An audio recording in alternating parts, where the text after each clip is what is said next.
My wife of 10 years had an affair with her boss and forged my signature to mortgage our $500, $0 house.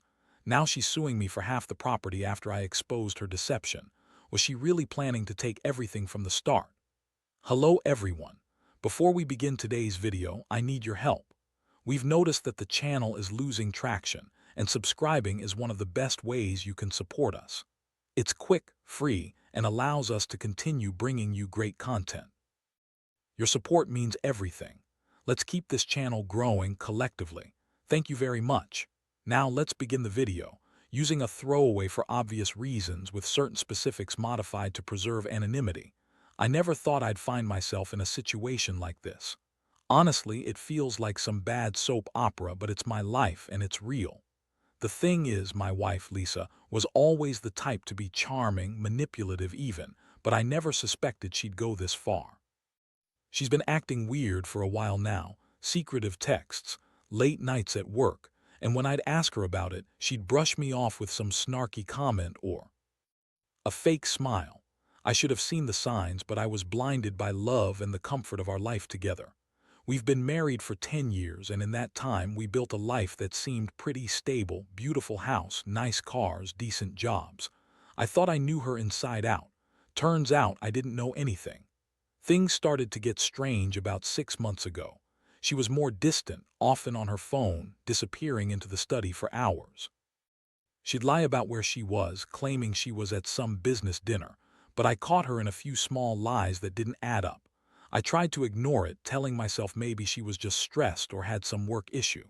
But then I noticed her mood swings, short temper, snapping at me over nothing. I'd come home from work, and she'd be cold, distant, like she wasn't even there. I felt a growing sense of unease, but I kept telling myself I was overthinking it. Maybe she was just tired, maybe I was being paranoid. One night, I decided to check her phone after she went to bed. I know it's invasive, but I was desperate. For answers, I found texts from her boss, Mark, that were way more than just professional. They were flirty, suggestive, full of innuendos. I saw messages talking about late nights, secret meetings, and even plans to go away together for business.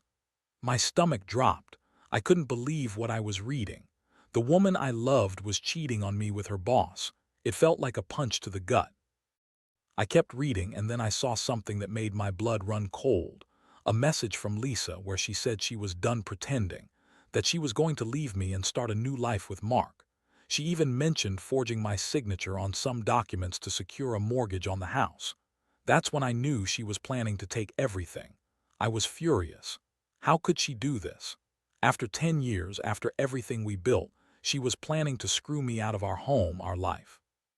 I couldn't believe she'd be so calculating, so cold. I confronted her the next morning. I had all the evidence, screenshots, her texts, the emails. I laid it all out on the table. She looked at me with that same bitchy smirk she always had, trying to deny it at first.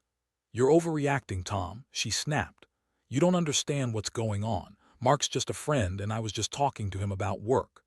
But I had the proof clear as day. The messages, the times she lied about being at work, the bank statements showing her secret accounts, and the forged signatures on the mortgage documents. Her reaction was to get angry, insult me, call me paranoid. She said I was just jealous, that I was insecure, but I knew better. I knew she was planning to take everything, our house, our savings, everything we had built, while I was none the wiser. It was like a switch flipped inside me. I felt betrayed, humiliated, and furious all at once. I wanted to scream, to break something, but I kept my composure. I told her I was done, that I'd expose everything. I wanted her to pay for what she'd done. That's when I started planning my revenge, not just to save what was left of my dignity, but to make sure she didn't get away with stealing my life. That night, I couldn't sleep. I kept replaying everything in my head, the lies, the betrayal, the way she looked at me like I was nothing.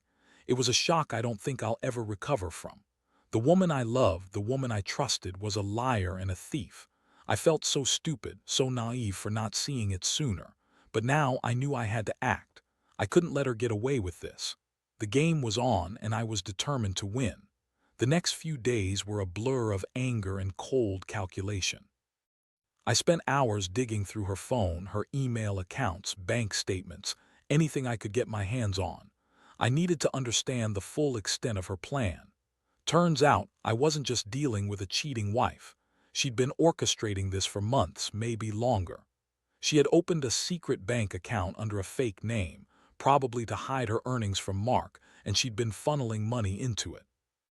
I found receipts for secret dinners, hotel stays, even a few gifts for Mark, all paid for with our joint account.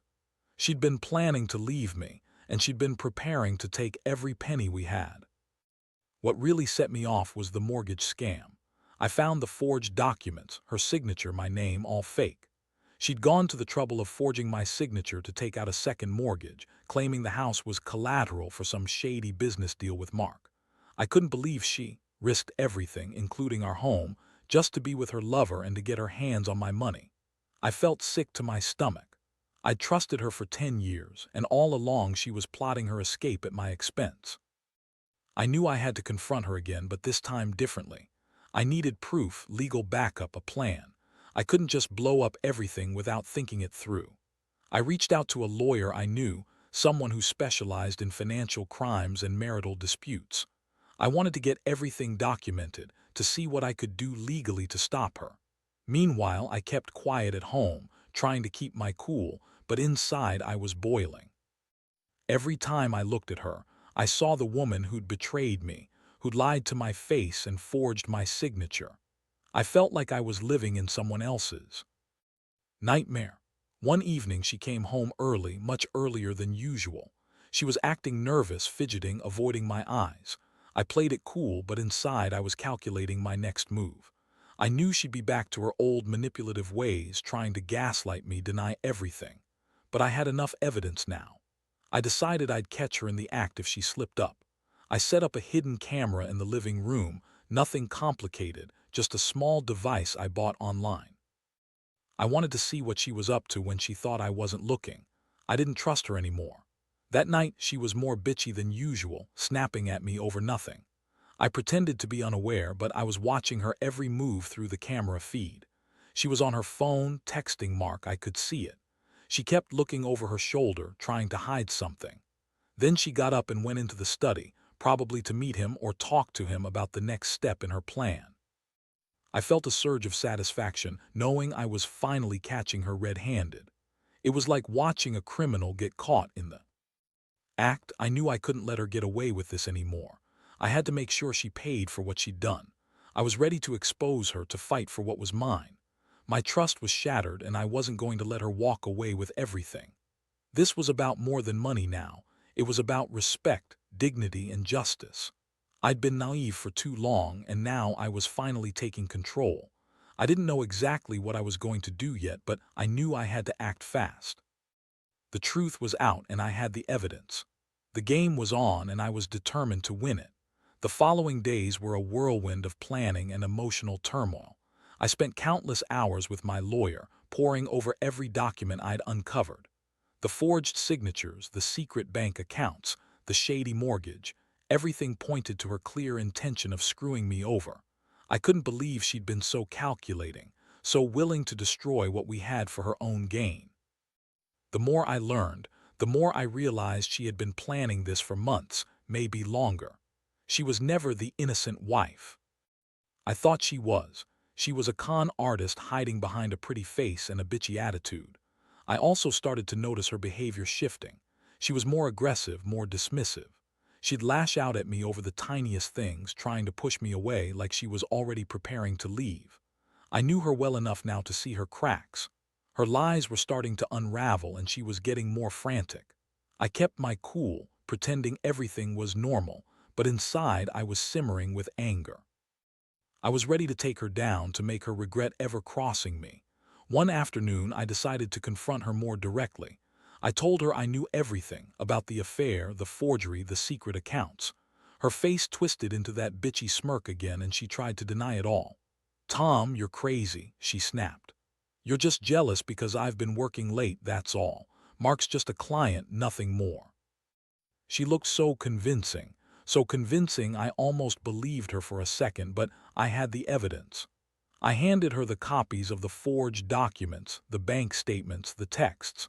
Her face drained of color, and she stammered. "Look, Tom," she said, voice trembling, "this is all a mistake. I was just trying to help us get ahead to fix our financial problems. Mark been helping me with some ideas, and yeah, we've been talking a lot, but it's nothing serious. You're overreacting." I stared at her, feeling a mix of disgust and rage. She was lying through her teeth, trying to spin it like she was the victim, but I knew better. Her plan was to take everything from me, our house, our savings, everything we'd worked for, and she was willing to lie, cheat, forge my signature, whatever it took. I felt like I was living in some messed up nightmare. How could she do this? How could she look me in the eye and lie so effortlessly? I thought about all those years, all the moments we shared, and it made me sick. I realized I was more hurt than angry, though anger was still there, simmering just beneath the surface. I couldn't believe I'd let her manipulate me for so long.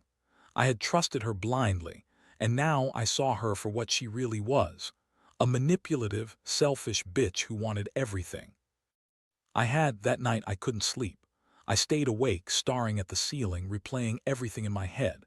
I felt betrayed, humiliated, and broken, but I also knew I couldn't let her get away with this. I had to do something big. I couldn't just walk away and let her have her way. I needed leverage, proof, a way to turn the tables. That's when I decided to use the evidence I had gathered to threaten her with legal action. I wasn't going to let her ruin me without a fight. I wanted her to understand that I was serious, that I wasn't going to be some pushover who got robbed blind. The next day, I called my lawyer again, told him I wanted to file for divorce, and also to challenge the mortgage fraud. I wanted the house, and I wanted her to pay for what she'd done. I wasn't interested in some half-assed settlement. I wanted to make her regret ever crossing me. I also started to plan how I'd handle the house, whether I'd keep it or sell it, and how I'd protect what was mine. I knew she'd try to fight me, probably with lies and manipulations, but I was ready. I'd been betrayed enough. I was done playing nice. It was time for her to face the consequences of her actions. Every step I took felt like a small victory, even if I was still deeply hurt. I'd caught her in her lies, had the evidence, and I was determined to see this through. I didn't want her to walk away with my house, my money, or my dignity. I wanted justice, and I was going to get it, no matter what it took. The betrayal cut deep, but I wasn't going down without a fight. I just hoped I'd come out the other side stronger, even if right now it felt like my world was crumbling around me. After I made the decision to go all in on fighting her, things moved fast. I didn't waste any time. I filed everything with the lawyer, divorce papers, the challenge to the mortgage, the request for an audit of all our accounts. I knew she'd try to drag this out, gaslight me, or maybe even come up with some new lie to throw me off. But I had the evidence and I was ready to use it. Honestly, I felt a strange mix of relief and dread. Relief because I finally had a plan, and dread because I was about to tear apart the life I thought I knew. Meanwhile, Lisa's attitude shifted. She started acting more bitchy, more aggressive, trying to intimidate me. She'd throw tantrums over the smallest things, accuse me of trying to ruin her, and even started to threaten me with legal action of her own. Said she'd sue me for emotional distress and try to take half the property, like she was some victim. I laughed at that, knowing full well she was the one who betrayed me, who forged my signature and lied to my face. She was trying to flip the script, but I wasn't buying it. I knew her game now. She was desperate, cornered, and trying to save her own ass. One day she stormed into the living room, her face red with fury. "You think you're so smart, Tom," she spat. "You're just a jealous, insecure little man. Mark and I are done with your stupid accusations. You're just trying to ruin everything because you're scared to lose control." I looked her right in the eyes, calm but firm. "Lisa, I have everything documented. You forged my signature on that mortgage. You've been planning this for months. Don't bother lying anymore. I'm done trusting you. This is over." She tried to deny it, but I showed her the evidence again. Her face twitched, and she knew she was losing. What really hit hard was how she started to play the victim, crying, trying to turn me into the bad guy. "You don't understand, Tom," she said, voice trembling. "I only did this because I thought you'd never give me what I want. I needed the house, the money, to start fresh. "You're just too controlling. I was going to leave you anyway." That lie didn't work on me anymore. I saw through her. She was always about money, control, and her own selfish needs. I was just a pawn to her. That realization stung worse than anything. I kept my distance, letting her blow off steam, knowing I had the upper hand. I was gathering more evidence, preparing for the inevitable legal fight. I also started to think about what I really wanted, whether I should try to save the marriage or just cut my losses and walk away. Honestly, the betrayal cut so deep that I couldn't see myself trusting her again. But I also knew I had to protect what was mine.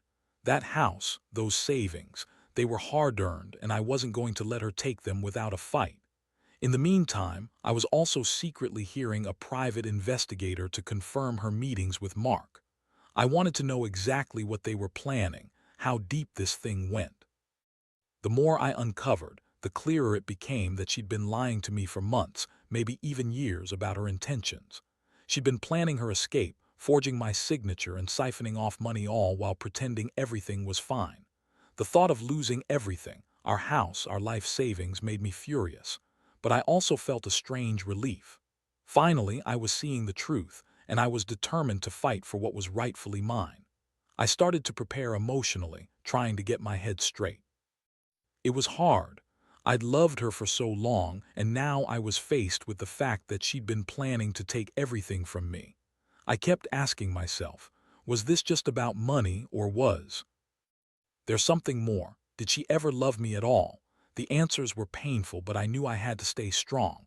I couldn't let her manipulate me anymore. I had to see this through, no matter how much it hurt. I was done being the naive husband. The game was on, and I was ready to win. The legal battle started to heat up faster than I expected. My lawyer was efficient, pushing through the paperwork, subpoenaing bank records, and challenging the mortgage forgery. Lisa, of course, was throwing everything she had: lies, threats, accusations. She hired her own lawyer, who tried to spin her version of events, claiming I was emotionally abusive, overreacting, and that her actions were just a desperate attempt to save our marriage. But I had the evidence: screenshots, forged signatures, bank statements, and I wasn't about to let her manipulate her way out of this. One day she came home furious, her face twisted with rage. "You think you're so clever," she spat. "You're just jealous that I found someone who actually cares about me. Mark, been so good to me. You're just a controlling asshole, and I'll make sure you regret this." I looked her dead in the eyes. "Lisa, I know everything now. You forged my signature, took out that second mortgage, and tried to screw me out of our house. I'm done listening to your lies. You're not the victim here, you're the one who betrayed me." She tried to deny it, but I had her dead to rights. Her face was pale, and she knew she was losing her last shred of control. Meanwhile, I kept digging. I hired a private investigator to follow her, to find out how deep her relationship with Mark went. Turns out they'd been sneaking around for over a year. She'd been meeting him late at night, staying over at his place, even taking trips with him. She'd been planning her escape for a long time, and I was just catching up. It made me sick to think about how much I'd trusted her. I realized she'd never loved me. She was just using me for my house, my money, and her own selfish needs. The worst part was how she kept trying to gaslight me. She'd cry, plead, and try to make me feel guilty. "You're just insecure," she'd say. "I never loved Mark. I only stayed with you because I felt trapped." Yeah, right. She'd been cheating on me, forging my signature, and trying to steal my house. I wasn't about to let her get away with it. I started to prepare for a final showdown, gathering every piece of evidence I could find, getting ready to fight her in court. I also began to consider selling the house. I didn't want her to take everything, especially not my home.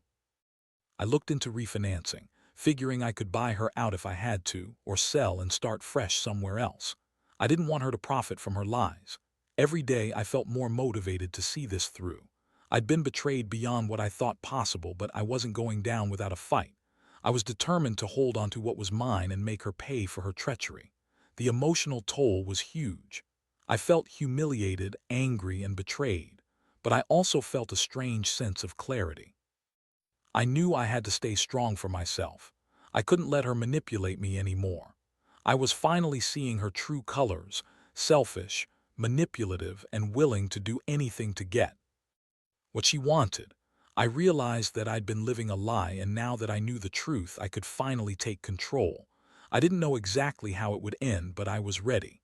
This fight wasn't just about the house. It was about reclaiming my dignity and protecting what was left of my life. I had been fooled for too long, but I was done being the victim. Now, I was the one fighting back. The final court hearing was a whirlwind. Lisa showed up, her eyes wild and desperate, trying to spin her lies one last time. She claimed she was the victim, that I was emotionally abusive, and that her actions, her forging my signature, her affair with Mark, were just her attempts to escape a bad marriage. She cried fake tears, tried to rally sympathy from the judge, but I had everything documented.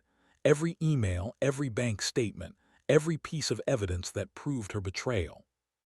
I sat there feeling numb yet strangely victorious, knowing I had done everything I could to expose her. When the judge finally spoke, the verdict was clear. My lawyer had presented a solid case. The forged signatures invalidated the mortgage, and the court ordered Lisa to return the money she stole and to relinquish her claim to the house. The judge also ordered her to pay damages for emotional distress and breach of fiduciary duty. I felt a huge weight lift off my shoulders. It wasn't about revenge anymore. It was about justice. I could finally breathe again, knowing I was getting back what was mine, and she was going to face the consequences of her actions. The aftermath wasn't easy. Lisa left the house, her face twisted with rage, vowing she'd fight me in court again, but I knew she was running out of options. I moved out soon after into a small apartment, trying to piece my life back together. The house was sold at auction, and I received a fair share of the proceeds, enough to start over. I felt a mix of relief and sadness. Relief that I'd finally taken control, sadness for the years lost, the trust broken, and the pain inflicted. Looking back, I realize how much I was blindsided. I loved Lisa, believed in us, and trusted her completely. But her greed and lies shattered that trust into pieces. I learned a hard lesson about appearances and the danger of ignoring the signs. Never again will I be naive enough to overlook the red flags. I've become more cautious, more aware of the people around me, and more determined to protect myself. In the end, I'm grateful I fought. It was the hardest thing I've ever done, but I stand here now, stronger and more cautious. I want others to know, if you're in a situation where you suspect betrayal, don't ignore it. Gather your evidence, stand your ground, and fight for what's rightfully yours. People can be manipulative and selfish, but you don't have to be a victim. Take control, protect yourself, and never let anyone steal your peace. That's what I've learned from all this. Trust is fragile, and sometimes the greatest act of love is walking away from someone who doesn't deserve it. I hope my story serves as a warning, and maybe as a reminder that even in the darkest moments, there's a way to reclaim your life.